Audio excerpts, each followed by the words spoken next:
Muy buenas compañeros, estoy en mi cama, hecho polvo, vengo del campus de dar clases a Sebastián y Eduardo, perdonen, pero es que tengo la cabeza hecha bicarbonato. Estaba descansando para echar una siestecita después de 6 horas de clase y quería comentaros algo muy interesante acerca del conflicto entre bombos y bajos que tenemos que resolver siempre en todas las producciones. Eduardo me estaba comentando pues que él había hecho un curso con otro profesor y que esta persona pues explicaba que el conflicto bombo-bajo a nivel de enmascaramiento pues se resolvía localizando donde el bajo toca sus notas fundamentales y reconociendo qué frecuencias son esas notas, ¿no? Si por ejemplo el bajo toca pues la 2, Do, 3, C3, es decir, A2, C3 y D3, ¿vale? Pues eso corresponde con las frecuencias a lo mejor 180 Hz, 220 y 340, por ejemplo, ¿no? Pues él me decía que localizaba esta frecuencia y entonces ibas al bombo y cortabas en esos puntos para hacer frente a este problema que podrías tener cuando el bombo y el bajo están sonando al mismo tiempo, ¿no? De forma que haces un poco de espacio en el bombo, quitándole esos puntos frecuenciales que son muy importantes para que las notas del bajo suenen claras, ¿no? Yo le estaba explicando otro método que consideraba pues, más eficaz y que era más adecuado para todo tipo de situaciones.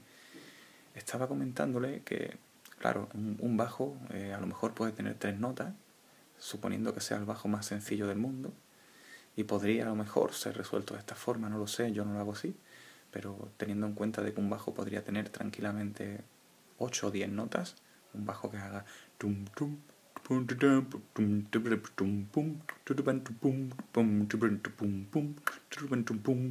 es una locura, ¿no? Esta forma de trabajar pues se quedaría un poco obsoleta, ¿no? Yo le estaba diciendo que otra forma de trabajar este conflicto, que para mí sería más interesante, es en vez de buscar las notas que está dando el bajo, buscar los formantes del bajo, porque los formantes son aquellos armónicos, aquellas frecuencias, aquella parte del espectro que da al bajo su carácter.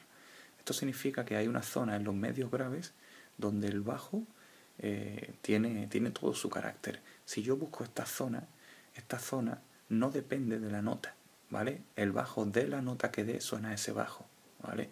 El bajo, igual que mi voz, por ejemplo, Mar Master es Mar Master. Yo puedo hacer Do, Re, Mi, Fa, Sol, La, Si, Do, Si, La, Sol, Fa, Mi, Re, Do, ¿vale? Haga la nota que yo haga, Do, Re, Sol, Re. Mi voz siempre es mi voz, Mar Master siempre es Mar Master. Pues igual pasa con un bajo. Hagas la nota que tú hagas, ese bajo siempre es ese bajo. Y siempre suena ese bajo. Y eso es porque tiene unos formantes, tiene unos armónicos que dan forma a su timbre, ¿vale? Entonces, si yo busco los formantes en vez de las notas, yo puedo encontrar una zona del espectro de frecuencia donde ese bajo tiene todo su carácter. Lo que voy a hacer es, en vez de buscar las notas, buscar cuál es esa zona. Y una vez localizada, voy a hacer un poco de hueco en el bombo. Entonces, a mí me da igual las notas que toque el bajo. A mí lo que me importa es destacar el carácter de ese bajo, lo que hace a ese bajo ser ese bajo. Esta zona suele estar sobre los 220 o 300 Hz más o menos. 200, 300. Uno lo que hace es con un ecualizador levanta una campana de 4 dB, 6 dB con un ancho de banda medio y se mueve por esa zona de los 200 Hz. Un poquito hacia arriba, ¿vale? Un poquito hacia abajo, pero bueno, 200, 300 más o menos. Te mueves por ahí y vas a ver que hay un punto donde el ecualizador trabaja muy bien, es decir, un punto donde el bajo parece que salta hacia afuera. Y hay otros puntos donde no. Es como si el bajo tuviera un clítoris, hay una zona de máxima sensibilidad. Cuando pasas por ahí el bajo sale. Pues una vez que encuentras cuál es ese punto donde el bajo sale, te vas al bombo y bajas un poquito en esa parte. ¿Qué es lo que ocurre? Que ese espacio que hace que el bajo salga, no se lo estás aumentando al bajo, se lo estás quitando al bombo. ¿Por qué? Porque esa zona no es la que da al bombo su carácter, pero sí es la que se lo da al bajo. Por lo tanto, de esa forma yo hago que el bajo salga sin perder nada en el bombo. Es más, la zona donde el bajo sale es una zona donde el bombo tiene poca información importante. Está la resonancia interna del bombo. Entre 200 y 300 la mayoría de los bombos tienen su resonancia interna. Ya lo he explicado alguna vez. Esto significa que cuando tú golpeas el parche en un bombo, tú golpeas y el parche hace pip. Pero el bombo, al estar encerrado dentro de una caja circular, ¿vale? Dentro ese pip se convierte en pum. Ese pum es la resonancia interna del bombo que sale por el agujero que nosotros hacemos al bombo. Eso es lo que captamos con el micro. Si yo reduzco en esa zona donde está el carácter del bajo, ¿vale? Se lo quito al bombo, lo que le estoy quitando es la resonancia interna. Por lo tanto, un bombo que suena pum, se quedaría más pum, pum. Tendrías un sonido que tiene menos resonancia, que suena un poquito más seco y que parece que tiene más impacto, ¿vale? De forma que hay una coincidencia natural, y es que la zona donde el bajo tiene su carácter es más o menos la zona donde el bombo tiene su resonancia interna.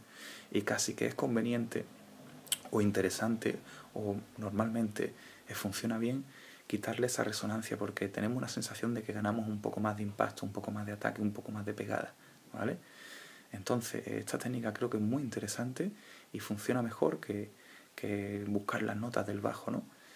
Espero que esté todo claro, que os haya gustado este tutorial. Estoy a punto de echarme una siestecita y estaba pensando en esto porque la cabeza siempre está dando vueltas a las técnicas y a las movidas. Pero nada, quería compartirlo con vosotros y os mando un abrazo grande. Espero veros pronto y espero que hayáis pasado una buena Semana Santa, aunque no seáis cristianos, que hayáis follado mucho, que hayáis bebido vuestro Blue Tropi por ahí y que hayáis pasado bien con los colegas. Venga, familia, yo me quedo a echar una siestecita y de aquí a un rato continúo con el campo. Chao.